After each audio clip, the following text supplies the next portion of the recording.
Benvidas de volta a este Conexión.gal, no que nos achegamos ás migrantes galegas que hoxe seguen fora. Desta volta falamos con Xavi. Hola Xavi, moi boas.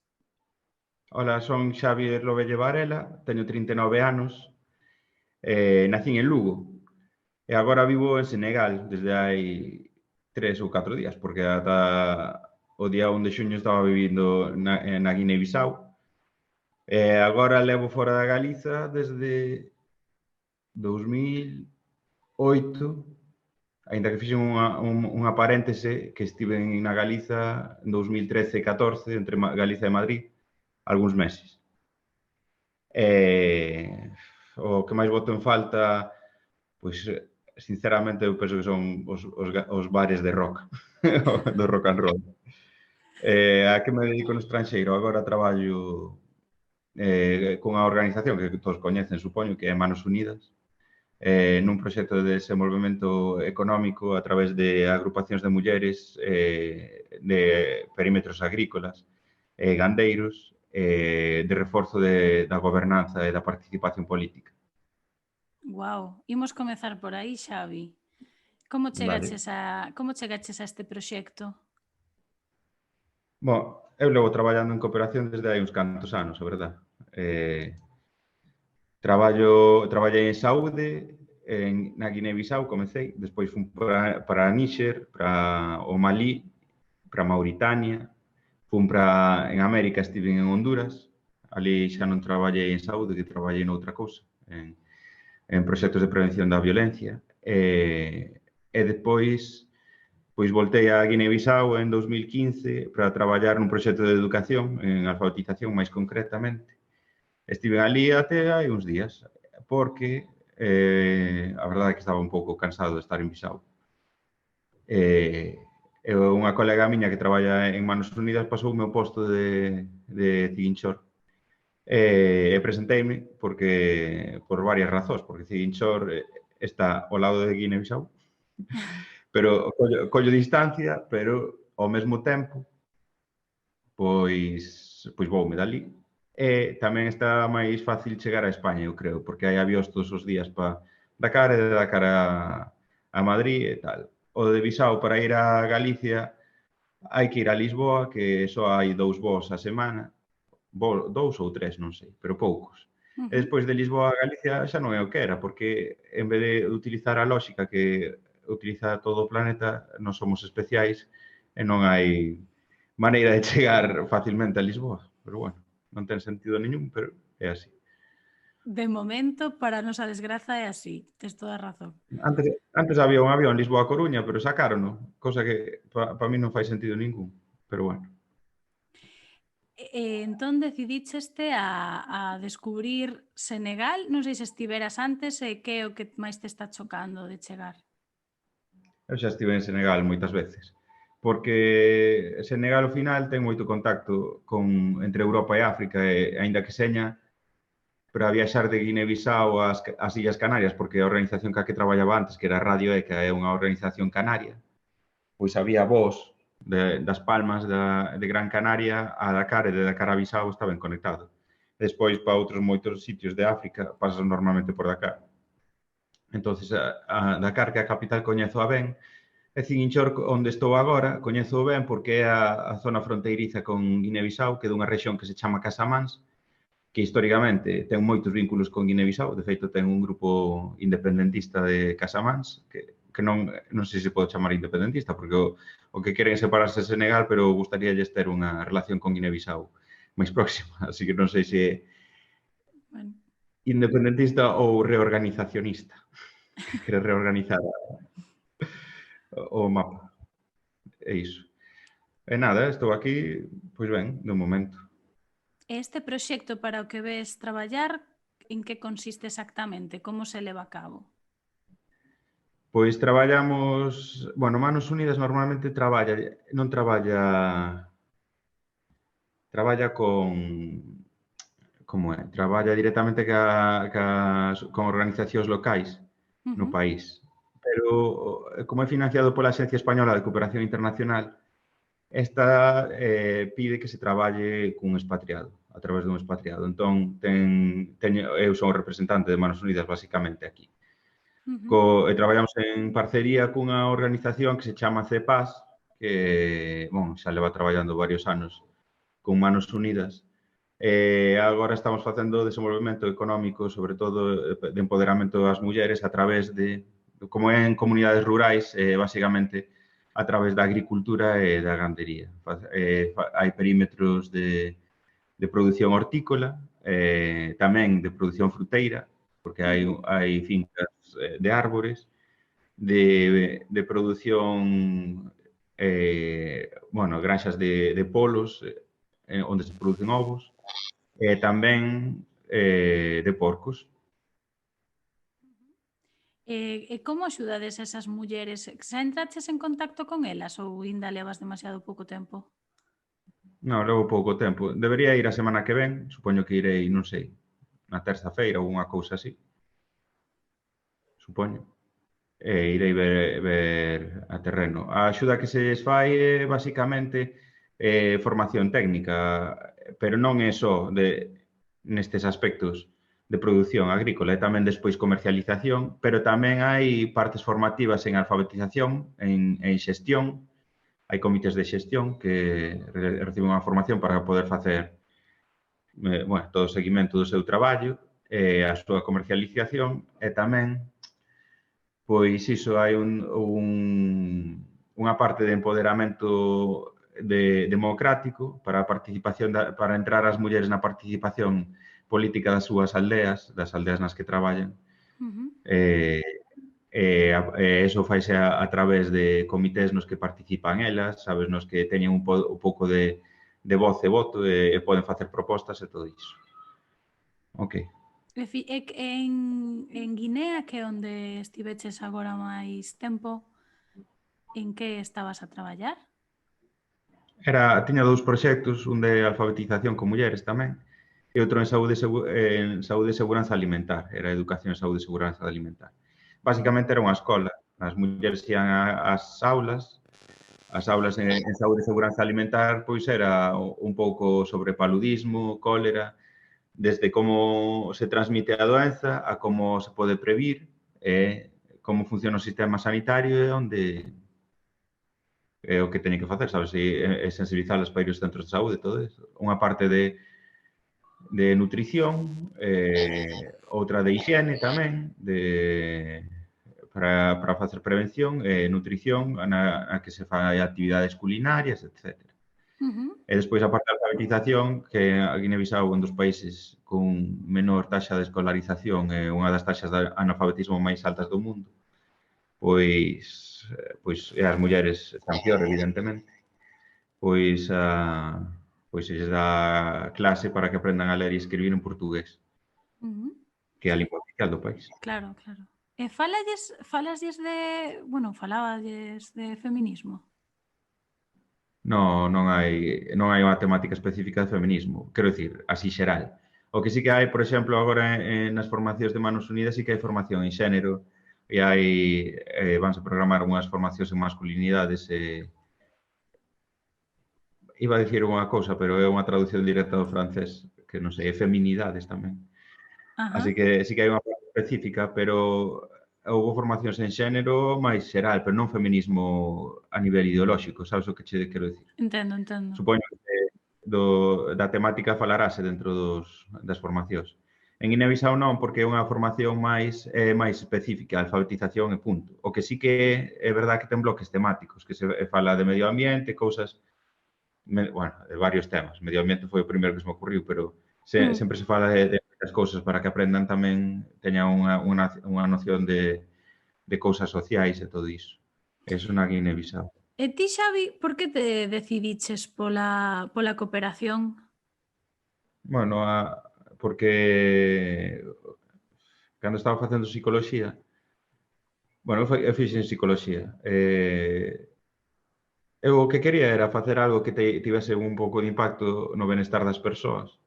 A psicoloxía era moi individual, ou eso entendía eu, hasta que conocí unha cousa que era a psicoloxía comunitaria, que realmente o que dice que o benestar das persoas depende do benestar social que hai. Hai que crear unha serie de condicións sociais e económicas, unha rede de apoio e todo eso.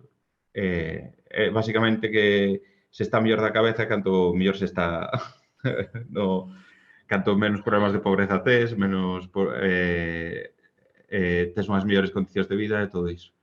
Entón, a cooperación, en realidad, sí que fai eso. É o que quere facer un desenvolvemento nas rexións nas que traballa, onde que os estados non poden asumir, entonces asumen as ONGs internacionais normalmente. Unha vez viña cunha colega no autobús de Santiago a Lugo, ela me falou de que estaba estudiando o máster de cooperación en Santiago, pareceume interesante e pensei que cadraba máis ou menos co que estaba falando eu agora. Entonces dixen que vou facer. E como ademais tiña bastante saída, o cal de verdad, porque acabei o máster e encontrei traballo un momento. Aí me metín. E ata agora. Fixen o parón aquel porque despois de facer moitos proxectos vin que había moitos proxectos que non daban a talla, como se di en español. Sin embargo, había todos os proxectos son avaliados porque as ONGs exíxelles moito. Ao contrario do que pensa a xente, a maioría pasa a maioría da xente sabemos como é en Galicia, en España, que pasa de informarse e opina simplemente. A xente fala das ONGs como non sei que, non sei canto. En realidad, as ONGs exíxelles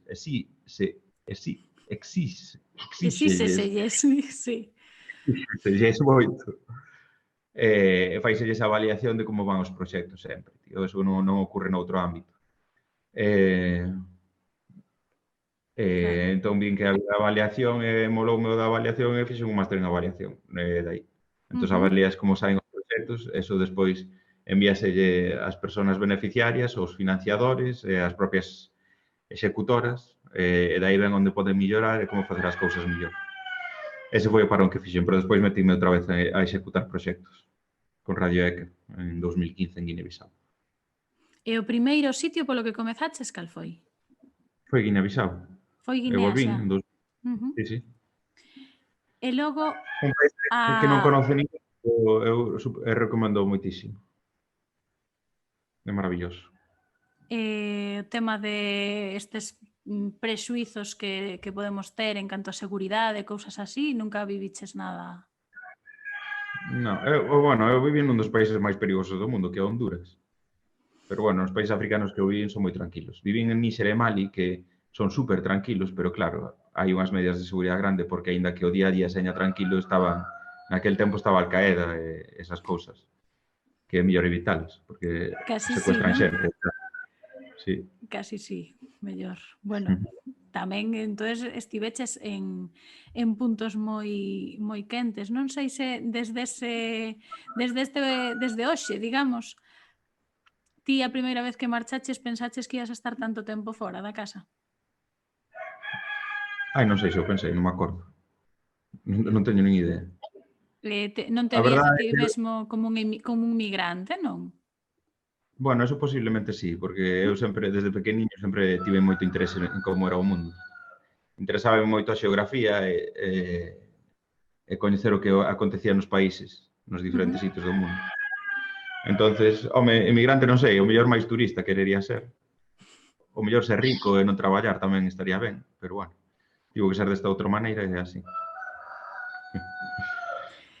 E cando chegaches a Guinea a primeira vez, as cousas que lembras que te chocaban máis, que eran máis diferentes, ou incluso as cousas que eran semellantes, non? Que pode ser.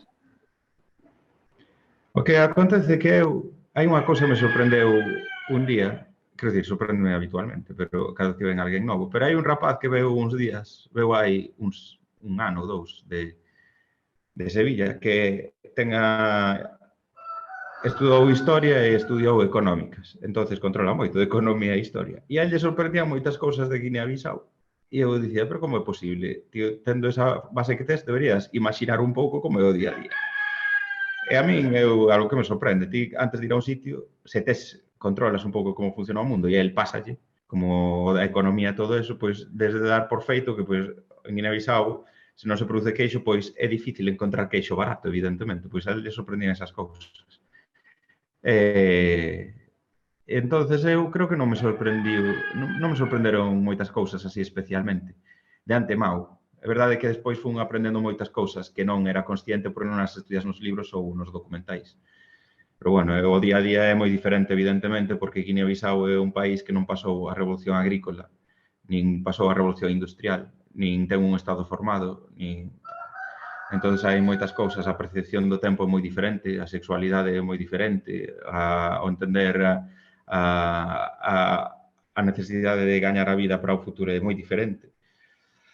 Eso vino non só ali, vino en máis países de África. É verdade que a religión musulmana ten unha serie de... mete unhas pautas de disciplina diarias que fan que os máis religiosos se parezan moito máis aos europeos do que os demais, porque os demais son moito de vivir a vida ao día e pouco máis.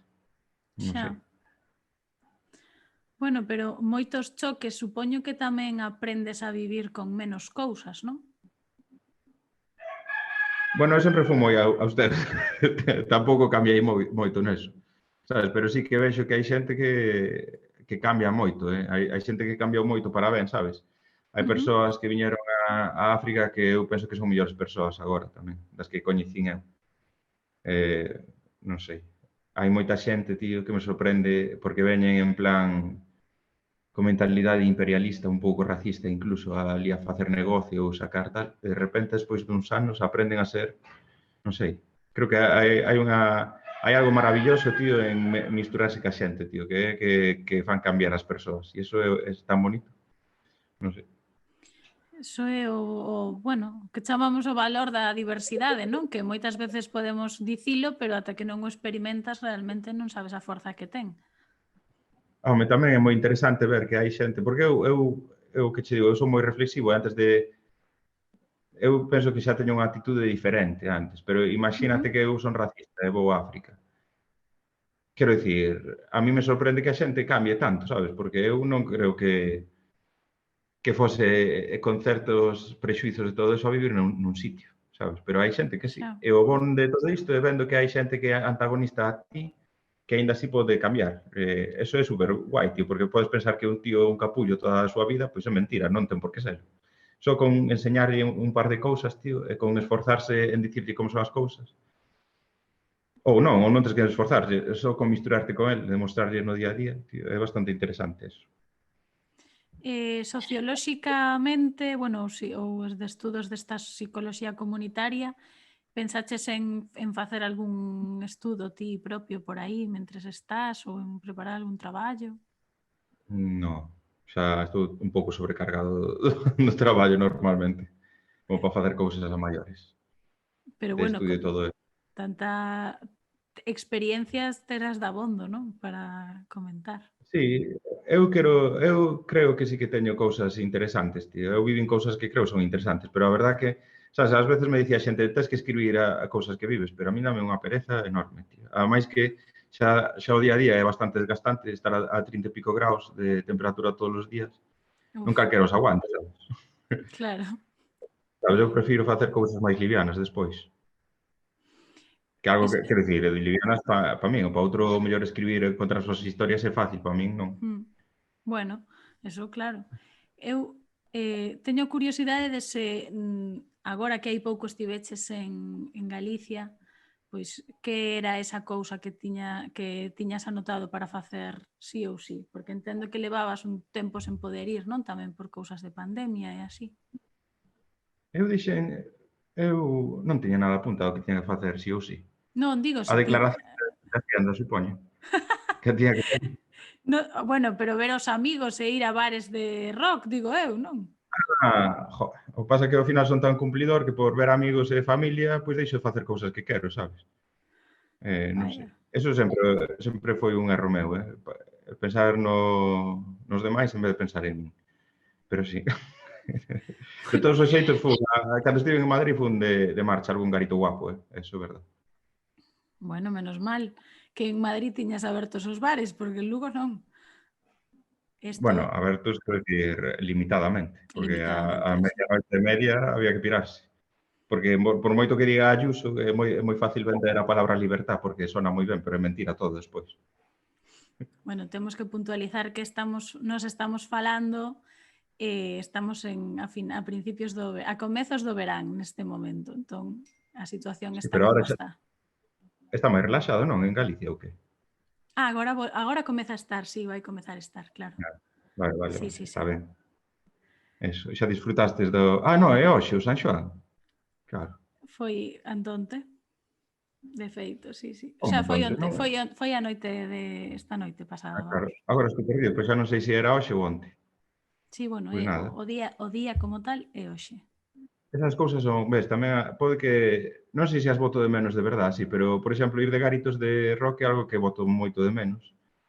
E isto, por exemplo, cando penso en cousas como San Xoán, penso niso, digo, vaya, pois sí, o boto de menos, pero non é algo que que me faga perder o sono. Eh, Ti, con esta etiqueta que máis ou menos poñemos de migrantes 2.0, por dicirlo de alguna forma, que xa non sei se é correcto ou non, como te identificas? Que é para ti? Identifícome moi ben, tía. Non sei que é 2.0, a verdad, pero a etiqueta de migrante sí, porque aínda que é verdade que o que dixeches ti pensabas que iba a estar tanto tempo fora e todo eso. Eu, no meu caso, eu sempre tive moita curiosidade no mundo. Pero en realidad, ir a Galicia, non sei en quen vai ler isto, a verdade, ou ver isto.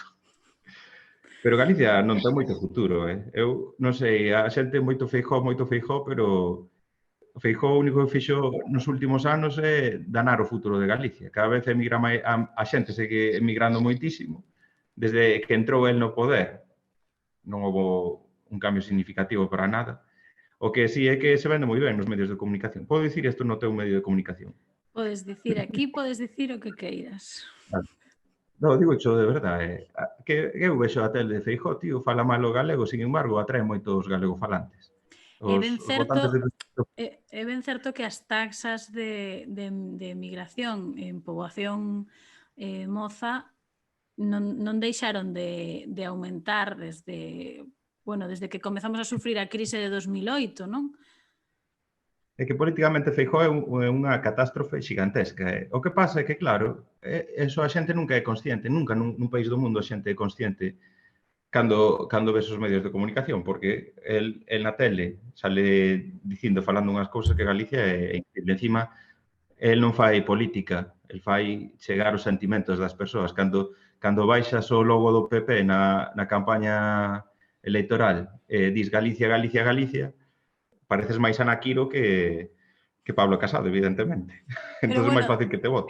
tamén é verdade que a imaxe do que é o teu país muda cando ti vas fora e volves, cando consigues distanciarte e velo dende fora, non?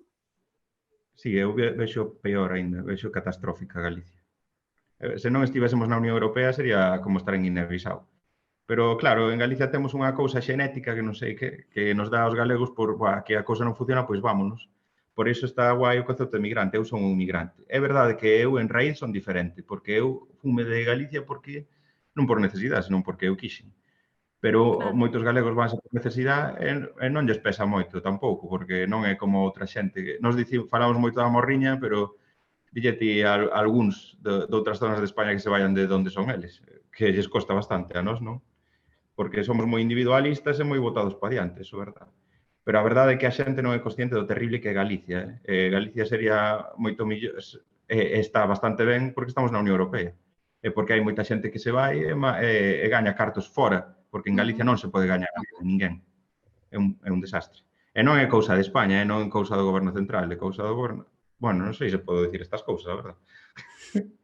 É cousa do goberno Bueno, da Xunta, a verdade. é a túa opinión. Entendo A miña opinión estaba fundamentada en cousas que non vou dicir agora, pero a é verdade. que a curto prazo entón tampouco te pensas en buscar de instalarte de volta en Ese Galicia. é o problema, que sí que o podo buscar, porque sí que eu tiña ganas de sair, pero sí que estar en Galicia mola bastante, porque a cultura é non sei, é un sitio guai, é bonito e tal. En Lugo fai un frío de carallo, pero en Santiago chove de carallo, pero por outras cousas estáse bastante ben. Eu non sei, eu se cadra unha casa no Morrazo estaba ben, pero de que traballas? De que vives en Galicia? En Galicia non se pode vivir de nada, porque non hai nada. Non sei.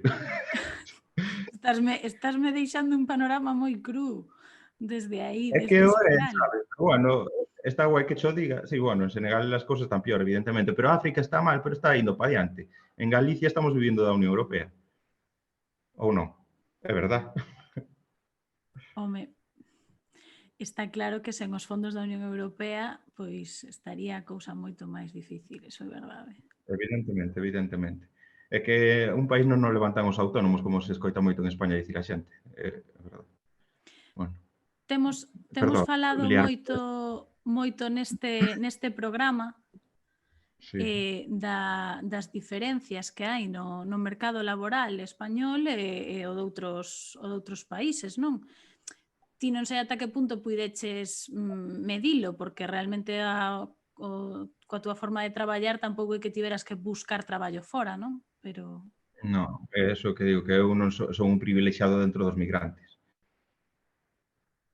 Son un non privilexiado dentro dos que queren voltar, por exemplo, porque hai outros que voltan a calquera con calquera circunstancia e eu non vou voltar a Galicia se non teño nada, eso seguro. E non o vou ter, evidentemente. Porque non é un bon sitio para volver agora. Bueno, agora comeza outra crise. Ti a África nesta crise, neste contexto, a crise que virá agora despois da pandemia, como a ves? Home, eu saín de Guinea-Bissau que é un dos peores países do mundo, sabes? Basicamente, calquera crise que veña vai ser como antes. Vanse adaptar e xa está. O único que ten que ter en conta... Bueno, Guinea-Bissau ten moitas posibilidades, sabes? Porque como está xa fatal, pois sempre se pode ir para diante, pero o mundo está bastante ben montado para que Europa siga así e África siga como está. E non é que ese discurso que existe de que en Europa vivimos ben a costa dos africanos é tamén un pouco mentira. Se cadra Francia, sí, porque Francia explota bastante África, pero nin España, nin Portugal o están facendo, nin Gran Bretaña siquera, sabes? Entonces, o que sí que temos unha rede financeira en Europa e unhas infraestructuras que xa se manteñen e hai como un pouco de inercia, por iso vamos a estar sempre mellor. África ten unha posibilidade de que ten moito camiño por construir, pero ese camiño é difícil, sabes? Entonces, eu a crise futura deles non a vexo porque xa están mal, non creo que vayan a estar pior, eso é o que non creo. Poden estar mellor, pero pior non o creo. A menos, quero dicir, a menos que veña unha catástrofe como lle aconteceu a Mozambique, que estaba indo guai e de repente veñen 3 ou 4 chuvas e destrozan medio país, tal, ou unha guerra como lle ocorreu ao Mali, sabes? Se hai estabilidade política en Guinea-Bissau, pues van a seguir andando un pouco lentamente, pero van a seguir andando. E en Senegal, non sei, Senegal é estable máis ou menos, pero o nivel de pobreza é enorme, sabes? Hai países como Ghana ou Costa de Marfil que están moito mellor que Senegal. É dicir, que a estabilidade non é tampouco garantía de nada. Xa, sobre todo con eses marxes de pobreza. Sí, sí. Pois Xavi, de verdade, moitísimas grazas por conectar connosco. Celebro que a conexión nos deixara falar este ratiño. Teño que despedir o Conexión.gal, que foi, bueno, un programa no que quixemos pois darvos a palabra ás migrantes galegas, que iso, xa non sei se 2.0, 4.0 ou o que sexa. O importante é que con vos aprendemos moito dos lugares polos que pasastes e que agora chamades tamén, podedes chamar casa, non? Por moito que Galicia sempre sexa esa casa con mayúsculas. Así que nada, moitísimas grazas e para os que nos estades escoitando e as que nos estades vendo, lembrade que tedes todas as conversas de Conexión.gal en vídeo, en podcast, en praza.gal, que tamén poderedes escoitar a través de iVox e Podgalego o podcast. Unha aperta, Xavi, moitísimas grazas por conectar con nós. Unha aperta. Vale, obrigado. Chao.